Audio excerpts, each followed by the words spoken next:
এটা হতে পারে না। আমি সারা দেশের মানুষকে আহ্বান জানাবো, আপনারা দেখুন জাহাঙ্গীরনগর বিশ্ববিদ্যালয়ে কি হচ্ছে আমাদের ছেলেমেয়ে। আসসালামু আলাইকুম ওয়া রাহমাতুল্লাহ। প্রিয় দর্শক, চলুন দেখি আজকের আলোচিত খবর। কাল সারা দেশে কমপ্লিট শাটডাউনের ডাক। গায়েবানা জানাজা থেকে ইমামকে ধরে নিয়ে গেল পুলিশ। জাহাঙ্গীরনগর বিশ্ববিদ্যালয় শিক্ষকের ক্ষোভ, এমন অবস্থা মুক্তিযুদ্ধেও দেখিনি।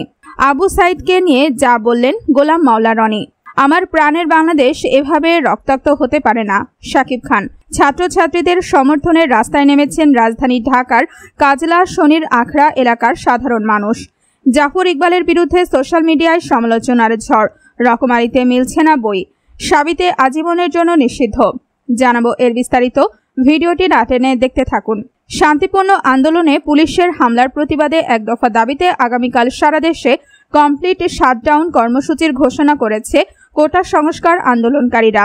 বৈষম্য বিরোধী ছাত্র সমাজের সমন্বয়ক হাসনাত আব্দুল্লাহ ফেসবুকে এক পোস্টের মাধ্যমে আন্দোলনের নতুন কর্মসূচি ঘোষণা করেন। আজ বুধবার রাত 8টায় তার ব্যক্তিগত ফেসবুক অ্যাকাউন্ট থেকে পোস্ট করা সেই কর্মসূচি ঘোষণায় বলা হয়, শিক্ষার্থীদের শান্তিপূর্ণ আন্দোলনের ওপর পুলিশ, বিজিবি, র্যাব, সোয়াটের ন্যাক্কারজনক হামলা, খুনের প্রতিবাদ, খুনিদের বিচার, সন্ত্রাসমুক্ত ক্যাম্পাস নিশ্চিত ও এক দফা দাবিতে আগামীকাল 18 জুলাই সারা দেশে কমপ্লিট শাটডাউন ঘোষণা করছি। তিনি বলেন, শুধুমাত্র হাসপাতাল ও জরুরি সেবা ব্যতীত কোনো প্রতিষ্ঠানের দরজা খুলবে না। অ্যাম্বুলেন্স ব্যতীত সড়কে কোনো গাড়ি চলবে না। সারা দেশের প্রতিটি স্কুল, কলেজ, বিশ্ববিদ্যালয়, প্রাইভেট বিশ্ববিদ্যালয়, মাদ্রাসার শিক্ষার্থীদের আহ্বান জানাচ্ছি, আগামীকালের কর্মসূচি সফল করুন। হাসনাত আব্দুল্লাহ বলেন, আমাদের অভিভাবকদের বলছি, আমরা আপনাদেরই সন্তান, আমাদের পাশে দাঁড়ান, রক্ষা করুন। এই লড়াইটা শুধু ছাত্রদের না, দলমত নির্বিশেষে এদেশের আপামর জনসাধারণের। কোটা সংস্কারের দাবিতে আন্দোলনে নিহত শিক্ষার্থীদের গায়েবানা জানাজা পড়ার সময় মুন্সিগঞ্জে ইমামসহ বিএনপি নেতাকে আটক করেছে পুলিশ। এতে জানাজা পণ্ড হয়ে যায়।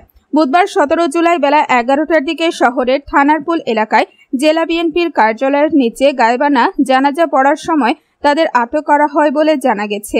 ইমামতিতে থাকা আব্দুর রহমান হিরণও বিএনপি নেতা বলে জানা গেছে। এক ভিডিওতে দেখা গেছে জেলা বিএনপির নেতাকর্মীরা জানাজার নামাজে দাঁড়িয়ে হাত বেঁধেছেন। নামাজে হাত বাঁধা অবস্থায় পুলিশ ইমাম আব্দুর রহমান হিরণ ও শহর বিএনপির সদস্য সচিব অ্যাডভোকেট মাহবুবুল আলম স্বপনকে ধরে নিয়ে যায়। এতে জানাজা পণ্ড হয়ে যায়। জেলা বিএনপির জ্যেষ্ঠ যুগ্ম আহ্বায়ক মোহাম্মদ মহিউদ্দিন বলেন, পুলিশ আমাদের নামাজ পর্যন্ত পড়তে দেয়নি, উল্টো আমাদের 2 জন নেতাকে ধরে নিয়ে গেছে। আমরা অবিলম্বে আটক নেতাদের মুক্তি দাবি করছি। সদর থানার ওসি আমিনুল ইসলাম গণমাধ্যমকে বলেন, সড়ক বন্ধ করে জানাজায় দাঁড়িয়েছিল তারা।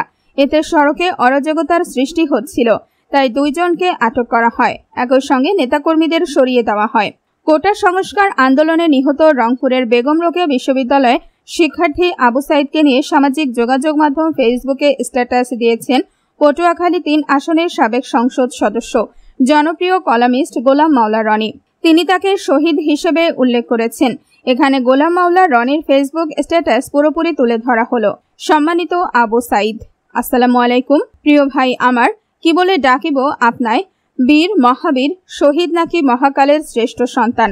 আজকের এই দিনে নুরুল দিনের সেই রংপুরে পুলিশের সামনে বুক চিতিয়ে দাঁড়িয়ে যেভাবে আত্মাহুতি দিলেন, এমন দৃশ্য ইতিহাসে পড়েছি। যে শহীদি তামান্না নিয়ে রাজপথে দাঁড়িয়ে মৃত্যুকে পরাজিত করলেন, এমন ঘটনা ধর্মীয় পুস্তকে পড়েছি। কিন্তু 2024 সালের 16 জুলাই বাংলার মাটিতে যে ইতিহাস তৈরি করলেন, তা এই জাতির কৃতজ্ঞ সন্তানরা কিয়ামত পর্যন্ত স্মরণ করবে। আপনি তো মহান আল্লাহর মেহমান হয়ে চলে গেলেন। আমার মতো কাপুরুষ রোজ কিয়ামতে আপনার সামনে কিভাবে দাঁড়াবো?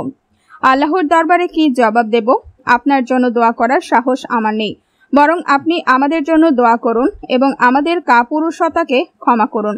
আপনার রক্ত, আপনার জীবন এই জাতির স্বাধীনতা এবং সার্বভৌমত্বের পুঁজি হয়ে আমাদের ভীরুতা এবং কাপুরুষতার সাদাকা হিসাবে কিয়ামত পর্যন্ত আমাদের জন্য নূর হয়ে আমাদেরকে সঠিক পথ প্রদর্শন করুন। এই নিবেদন আপনার বিদেহী আত্মার নিকট রইল। আল্লাহ হাফেজ। কোটা সংস্কার আন্দোলনে হামলা ও হতাহতের ঘটনায় মুখ খুলেছেন ঢালিউড সুপারস্টার শাকিব খান। বুধবার 17 জুলাই দুপুরে নিজের ভেরিফাইড ফেসবুক পেজে তিনি লিখেছেন, আমার প্রাণের বাংলাদেশ এভাবে রক্তাক্ত হতে পারে না, কারো মা বাবার বুক এভাবে খালি হতে পারে না। তিনি আরো বলেন, আপনারা যারা অভিভাবক পর্যায়ে আছেন তাদের কাছে অনুরোধ রইল, এখনই আন্দোলনরত শিক্ষার্থীদের সাথে কথা বলে এই সংকটের যৌক্তিক সমাধান বের করুন। সব ধরনের সংঘাতের সমাপ্তি চাই। শাকিব খানের এমন প্রতিক্রিয়ায় স্বস্তি প্রকাশ করছেন তার ভক্তরা। মুহূর্তেই ভাইরাল এই পোস্ট। 20 মিনিটে পড়েছে 5000-এর বেশি মন্তব্য, শেয়ার হয়েছে 1500-এর বেশি। এদিকে কোটা সংস্কার আন্দোলনের সূত্র ধরে ঢাকা বিশ্ববিদ্যালয়ের শিক্ষার্থীদের রাজাকার স্লোগান নিয়ে প্রতিক্রিয়া জানিয়েছেন লেখক ও শিক্ষাবিদ ডক্টর মোহাম্মদ জাফর ইকবাল। তিনি বলেন, ঢাবির রাজাকারদের দেখতে তিনি আর ঢাবিতে যাবেন না। চিরকুটের জবাবে বিভিন্ন জন নিজেদের ওয়ালে পোস্ট করেছেন। অনেকেই তার প্রতিক্রিয়ার সমালোচনা করেছেন। গতকাল 2 প্রকাশনী তার বই বিক্রি না করার ঘোষণা দিয়েছে। এদিকে এই ঘটনার পর দেশের সবচেয়ে বড় অনলাইন ভিত্তিক বইয়ের দোকান রকমারি.com-এ মিলছে না জাফর ইকবালের বই। বিষয়টি নিশ্চিত করে রকমারি কর্তৃপক্ষ গণমাধ্যমকে জানিয়েছে, আমাদের সাইট থেকে তার বই সব নট অ্যাভেলেবল করে দেওয়া হয়েছে। এর আগে গতকাল বাংলাদেশ এবং ভারতের পশ্চিমবঙ্গে বই কেনার প্ল্যাটফর্ম বুকস অব বেঙ্গল এবং প্রগতি বইঘর জাফর ইকবালের বই বিক্রি না করার ঘোষণা দেয়। প্রগতি বইঘর তাদের সামাজিক যোগাযোগ মাধ্যম ফেসবুকে এক পোস্টে লিখেছে, ঠিক এখন থেকে জাফর ইকবাল স্যারের সব বই বিক্রি করা আমরা বন্ধ ঘোষণা করছি। এই জাহাঙ্গীরনগর আমাদের এখানে হাজার হাজার ছেলে মেয়ের উপর যে হামলা হয়েছে, পুরো ক্যাম্পাস রক্তাক্ত হয়েছে, ভিসির সাথে যোগাযোগ করা যাচ্ছে না, কোনো হল প্রবোস্ট কোনো কোথাও নেই। পুরো পুলিশরা মানুষ শিক্ষার্থীদের সাথে ব্যবহার করছে সেটা মানুষের পর্যায়ে 71 সালে এই ব্যবহার হয়েছে আমরা জানি না। আমরা অসুস্থ শিক্ষার্থীদেরকে রেস্কিউ করতে পারছি না, রেস্কিউ করতে অ্যাম্বুলেন্স নিয়ে আমরা মুভ করতে পারছি না, পুলিশ অ্যাম্বুলেন্সে হামলা করছে। এটা হতে পারে না। আমি সারা দেশের মানুষকে আহ্বান জানাবো, আপনারা দেখুন জাহাঙ্গীরনগর বিশ্ববিদ্যালয়ে কি হচ্ছে আমাদের ছেলেমেয়েদের উপরে, কি নারকীয় ভাবে আমাদের ছেলেমেয়েদের উপর হামলা হচ্ছে। আমাদের কিছু বলার নাই, আমরা সহ্য করতে পারছি না, নিতে পারছি না। আমরা কিছু লোক এখানে দাঁড়িয়ে আছি আর আমরা নিতে পারছি না। আমরা শিক্ষক, আমরা দলদাস না। দলদাসকে বিশ্ববিদ্যালয়ের ক্যাম্পাসে এইভাবে নির্মমভাবে হামলা হবে শিক্ষার্থী, হাজার হাজার শিক্ষার্থীদের উপরে, এটা মেনে নেওয়া যায় না। এটা সভ্য দেশে হয়তো সভ্য সমাজ হতে পারে না।